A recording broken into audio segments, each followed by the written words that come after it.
दो अंकों की कोई संख्या उसके अंकों को आपस में बदलकर प्राप्त संख्या के 4 गुने से 9 अधिक है। यदि दो अंकों की संख्या में अंकों का गुणनफल 8 है तो वह संख्या क्या होगी?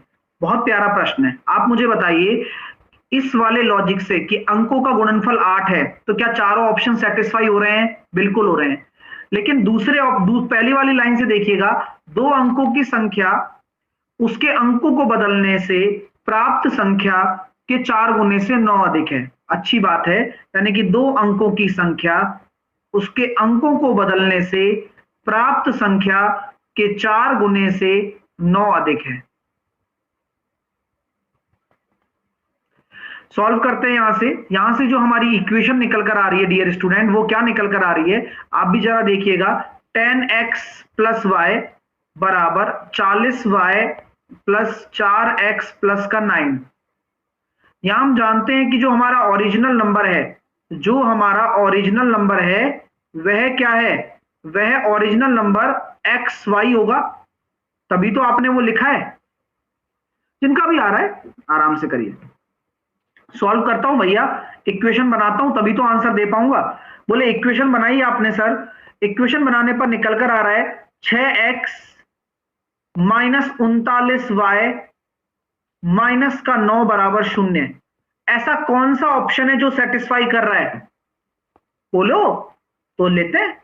मैंने ले लिया सर 4 लेता हूं, x को 4 लेता हूं, y को आपकी 2 लेता हूं, तो 6 दूनी 6 चौके 24 माइनस 78 ना, पॉसिबल ही नहीं है। चलिए सर ये तो गलत हो गया। अगर हम इसको लेते हैं 24 को लेते हैं तो 6 दूनी 12 पॉसिबल ही नहीं है। 81 को ले लिया तो 8 छिंग 48 माइनस 39 माइनस का 9 बराबर 0। यस पॉसिबल है, तो answer will be option number C. Clear हो गया माय डियर? तो आंसर क्या होगा? सी होगा। तो इस 6 पुरुष और 8 महिलाएं हैं, 6 पुरुष हैं और 8 महिलाएं हैं, 10 दिनों में एक कार्य को करती हैं। 13 पुरुष और 24 महिलाएं 4 दिनों में एक कार्य कर सकते हैं। तो अनुपात बताइए सर। करते हैं सॉल्व। तो मैंने देखा 60 और 52, तो 8 आदमी 80 48, तो कितना हो जाएगा? 32। ठीक है ना? और सही है ना? 80 और 12 चौके 48, तो कितना हो जाएगा? 80 ओह 24 है, 24 है ना यहाँ पर, 16। एम और डब्ल्यू का रेशो आ रहा है 2:1। ऑप्शन नंबर ए सबका आंसर आ रहा है क्या? क्लियर है? नहीं पर क्या निकल कर आ रहा है? सॉल्व करने पर निकल कर आ रहा है सर 6 पंजे 30, 30 इंटू 7 210, 210 इंटू 11।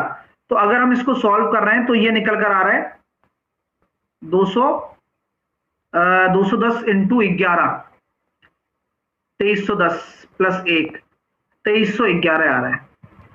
अब 2311 क्या है भाई बताओ? क्या ये प्राइम नंबर है? क्या ये प्राइम नंबर नहीं है? लेकिन एक अभाज्य का घात है। अभाज्य का घात नहीं, not a power of prime number, लेकिन एक भाज्य सम संख्या है। अभाज्य का घात नहीं लेकिन एक भाज्य विषम संख्या है। अगर हम इसको सॉल्व करते हैं तो ये ध्यान से देख लीजिए, क्या ये संख्या किसी संख्या से डिविजिबल हो रही है क्या? बोले नहीं हो रही सर, क्योंकि 3 और 2 5 और 6 और 1 7 आ रहा है अंकों का योग, तो 3 से नहीं जाएगी। कोई इवन नंबर नहीं होगी, अभाज्य संख्या की पावर नहीं होगी, नॉट ए प्राइम नंबर। इसके बारे में हम देख पा रहे हैं कि ये किसी से डिविजिबल है क्या? ये खुद से डिविजिबल है, यह 1 से एवं इटसेल्फ अपने आप से डिविजिबल है। तो आपका जो उत्तर आने वाला है वो ऑप्शन नंबर ए आने वाला है, क्योंकि यह जो फुलफिल कर रहा है वह प्राइम नंबर की प्रॉपर्टी को फुलफिल कर रहा है। Next,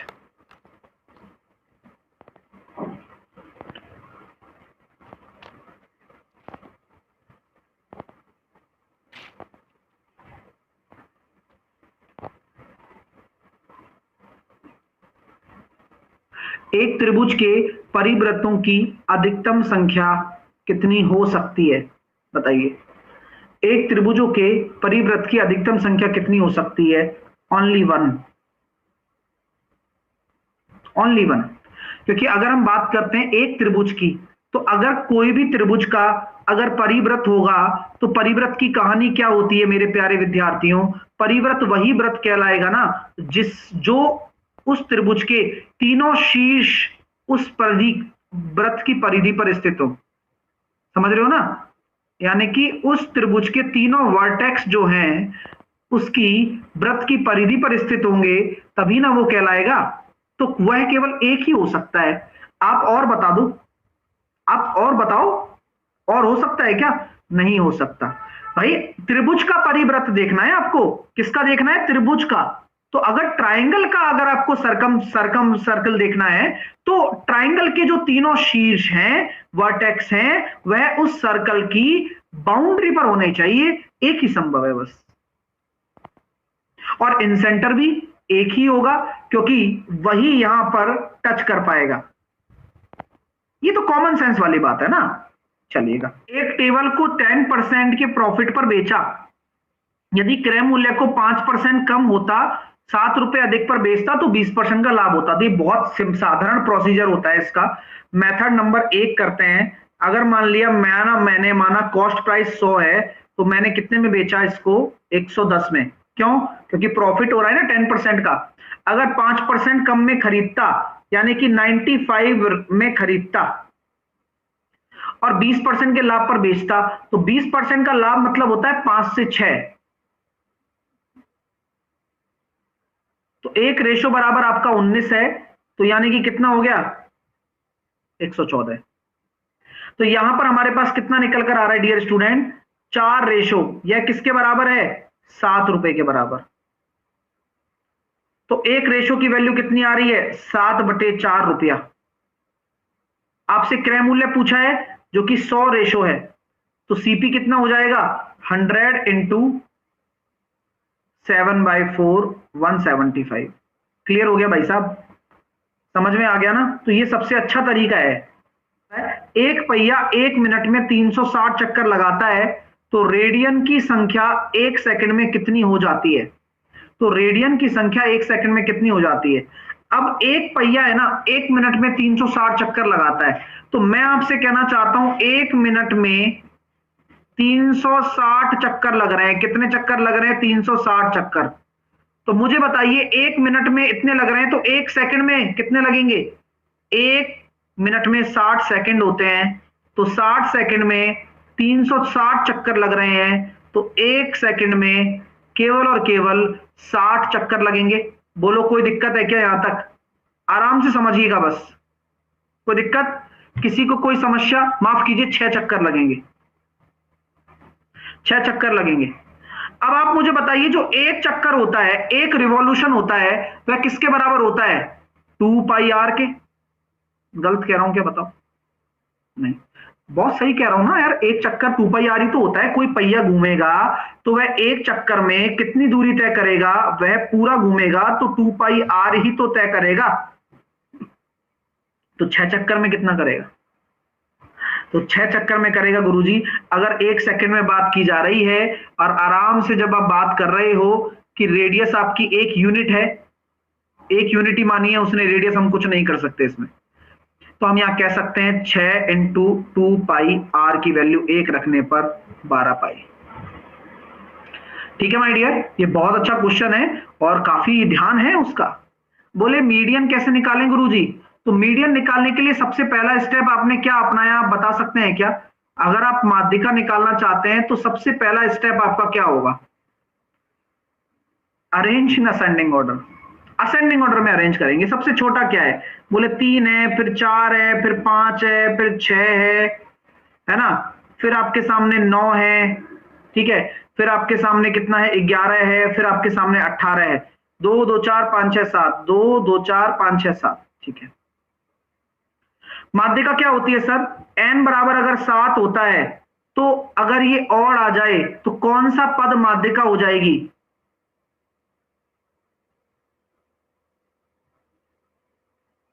7 + 1, fourth term. इस असेंडिंग ऑर्डर में जमी हुई सीरीज का जो चौथा पद होता है वही माध्यिका होती है, यानी कि 6।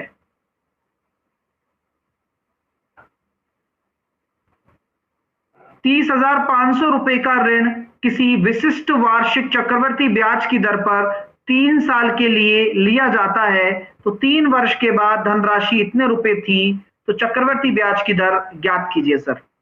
करते हैं।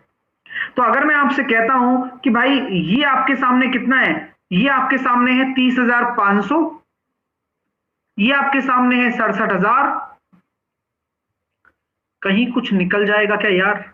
देखो जरा एक बार, मैंने देखा 30,500, मैंने देखा 67,000, मुझे तो चाहिए ना रूट क्यू भी तो चाहिए, लेकिन उससे पहले हम सिंप्लीफाई करना चाहेंगे एक बार।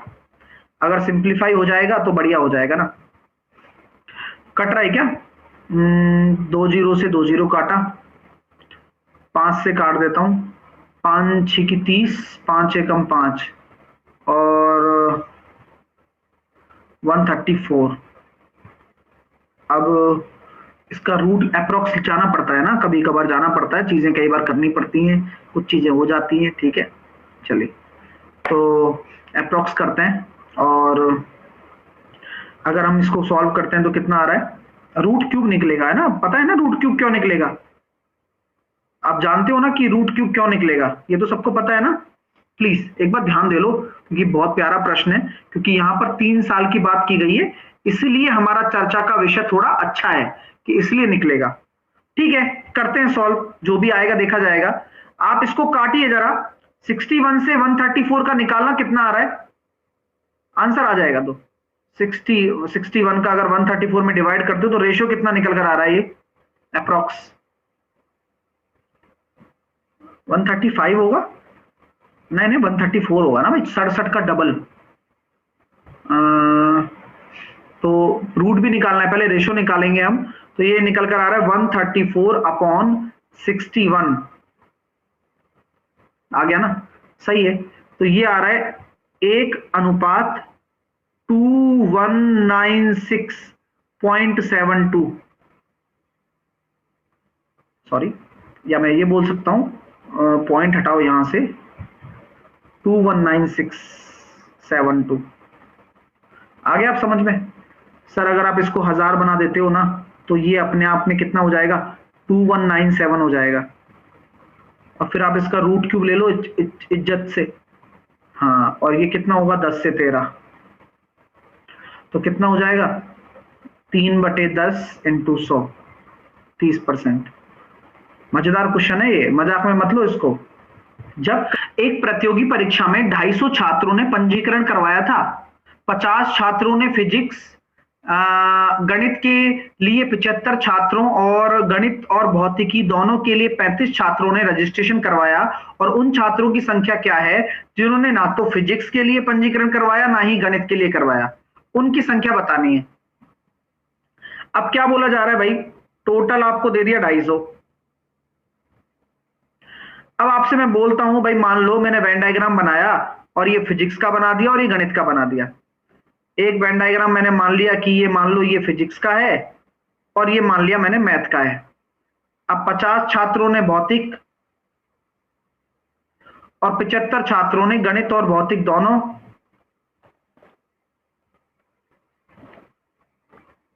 गणित के लिए 75, ओके,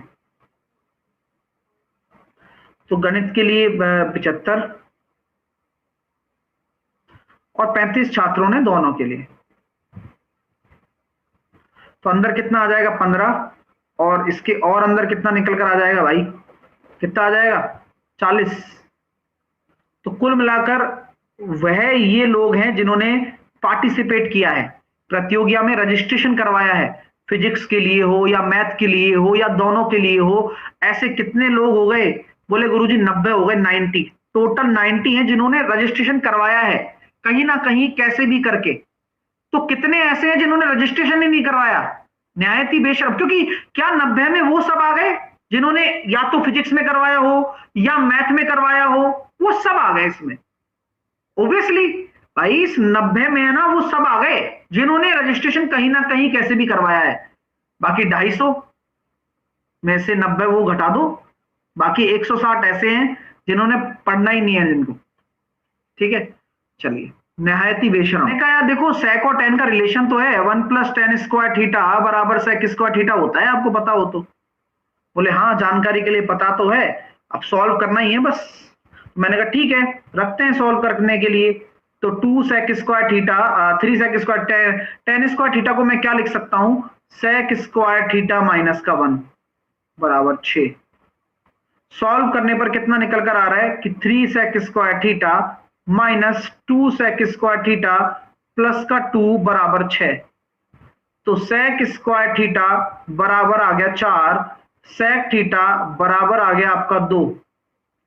तो थीटा कितना हो जाएगा माय डियर, अरे बोल दो 60 हो जाएगा सर। अच्छा क्वेश्चन है, बड़ा ही प्यारा प्रश्न था, और आपको ऐसे प्रश्नों का उत्तर देना चाहिए, क्योंकि तब आप दोगे तब आप फोड़ के भी आओगे पेपर।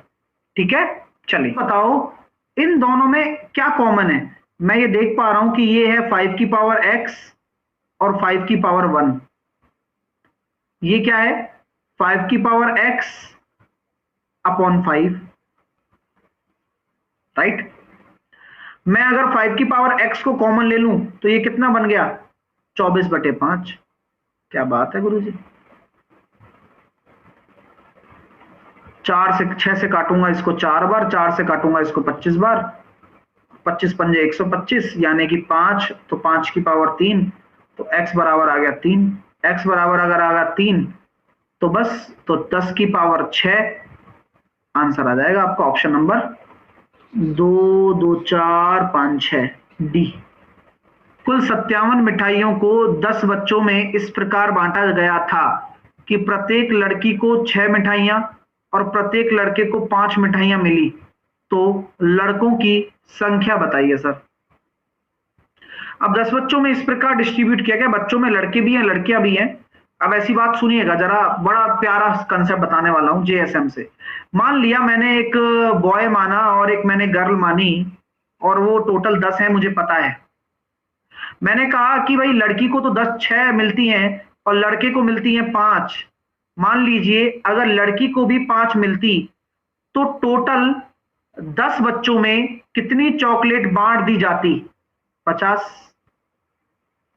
भाई अगर मैं सबको बराबर ही देता, लड़कों को और लड़की को बराबर देता, तो 50 ही चॉकलेट बांटी जाती। लेकिन 57 मिठाइयां बांटी गई हैं और हमारी 50 आ रही हैं, तो 7 की कमी क्यों आई है, क्योंकि 7 लड़कियां थी, तो उनमें से 7 तो गर्ल हो गई, इसी वजह से वो 7 की कमी दिख रही है ना आपको, और 3 लड़के हैं बेचारे।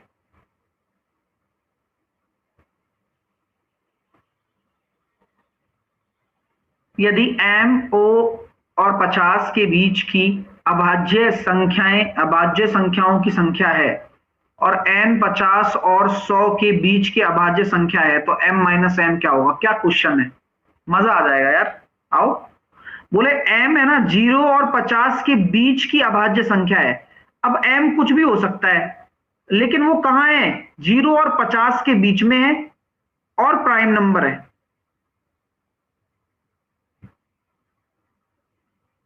इसी प्रकार n जो है वह 50 से 100 के बीच में है और प्राइम नंबर है।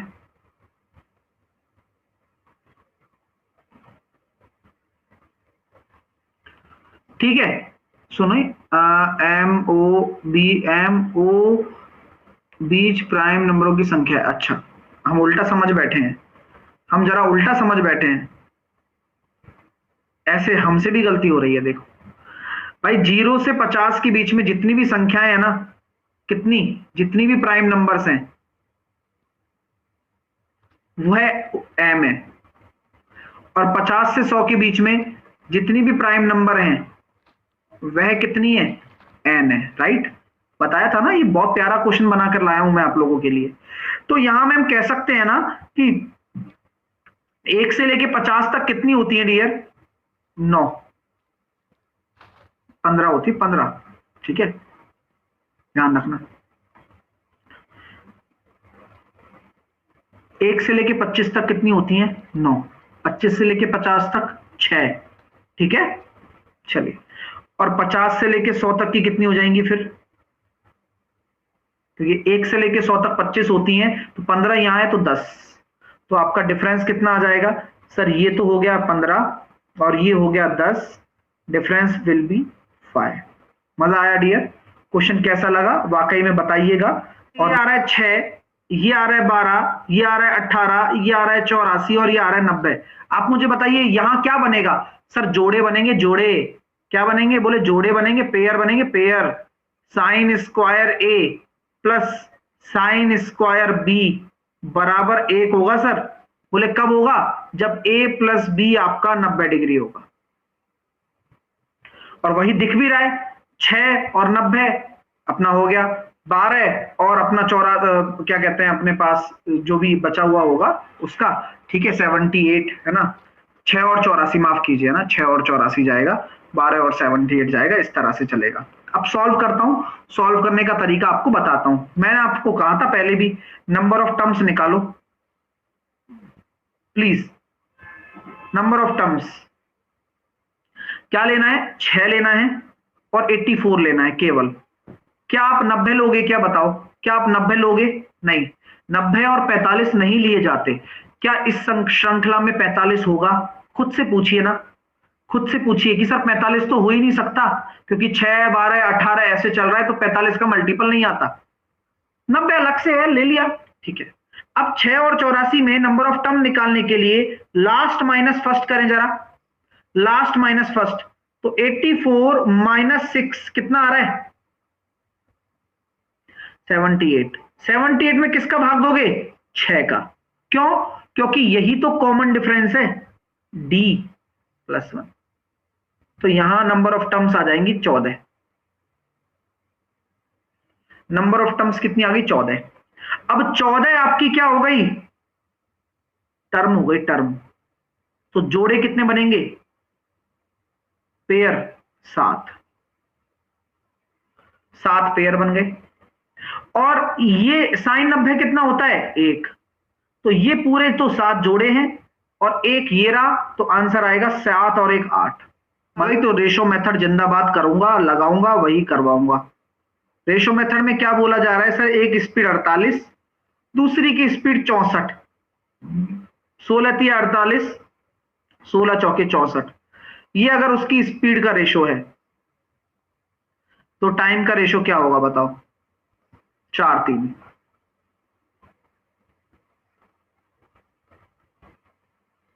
टाइम का रेशो क्या होगा? 4:3। अब हम कह सकते हैं ना कि जो टाइम डिफरेंस आया वो एक रेशो का आया, और वह किसके बराबर है? 12 मिनट लेट और 3 मिनट लेट। अभी भी लेट है, वो भी लेट है, तो अंतर आएगा 12 और 3 का 9 मिनट।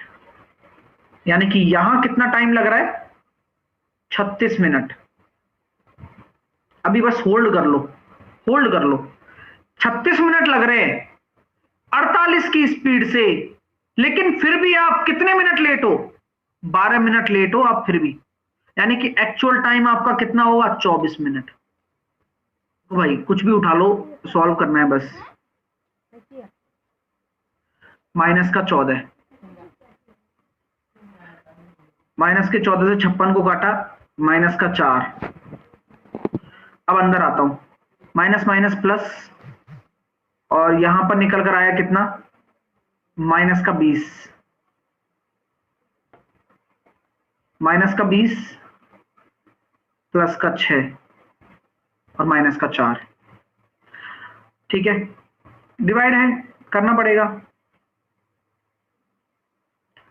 25 और 8 33, 20 माइनस 8 12। करो भाई सॉल्व, फिर उसके बाद देखेंगे। तो पहले डिवाइड होगा 12/20 प्लस का 6, या पहले उसको सॉल्व करें? आई थिंक सो उसको सॉल्व किया जाएगा पहले। 12 और ये निकल कर आया कितना? 14।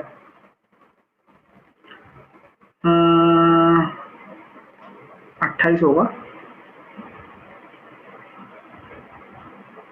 अच्छा अच्छा अच्छा, ये 28 होगा ना। ये 28 होगा, ये माइनस में निकला है, तो ये कितना हो जाएगा 28/14 माइनस का 2 और माइनस का 4 माइनस का 6 आंसर आ रहा है भाई मेरा। तो मजा आ गया भाई क्वेश्चन में।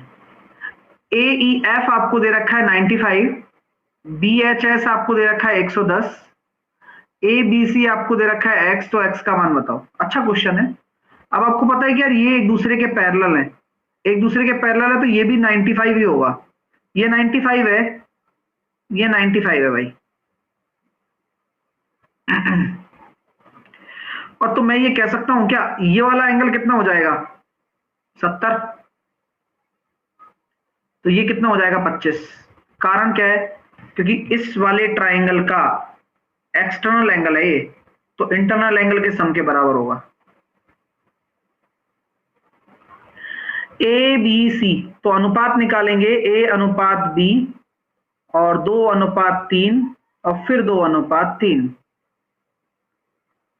कैसे करेंगे भाई, 3 को यहां लिख दिया, 2 को यहां लिख दिया, तो ये कितना आया, ए का अनुपात आ गया 4, बी का अनुपात आ गया 6 और सी का अनुपात आ गया 9। सॉल्व करने के पश्चात हमें नजर आया क्या, 16×3 = 48 प्लस 6×6 = 36, ये मैंने जोड़ा 8 और 6 14 और ये हो गया 84 माइनस 81, तो ये हो गया 3।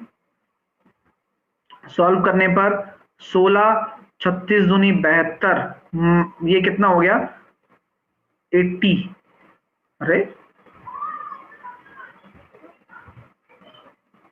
88 हो गया ना, हाँ वही मैं कहूँ क्या हो गया ये, तो ये हो गया 3:7 आ गया। नेक्स्ट, सुषमा ने 6 मेज और 12 कुर्सियां इतने रुपए में खरीदी। अब उसने मेज को 15% के लाभ पर, कुर्सियों को 10% की हानि पर बेचा और कुल लाभ 300 रुपए है, तो मेज की लागत कितनी थी ये बताइए सर।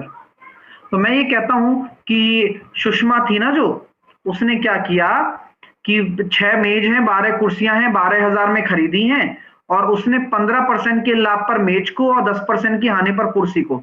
बहुत अच्छा क्वेश्चन है, जेएसएम से कर सकते हैं, या फिर हम ये कह सकते हैं कि अपने सामने एलिगेशन मेथड बहुत काम आएगा यहाँ पर। देखो कैसे सर, अगर हम टेबल की बात करते हैं मेरे दोस्त, तो टेबल को मिल रहा है 15% का प्रॉफिट, और अगर हम चेयर की बात करते हैं मेरे दोस्त, तो चेयर को मिल रहा है 10% का लॉस।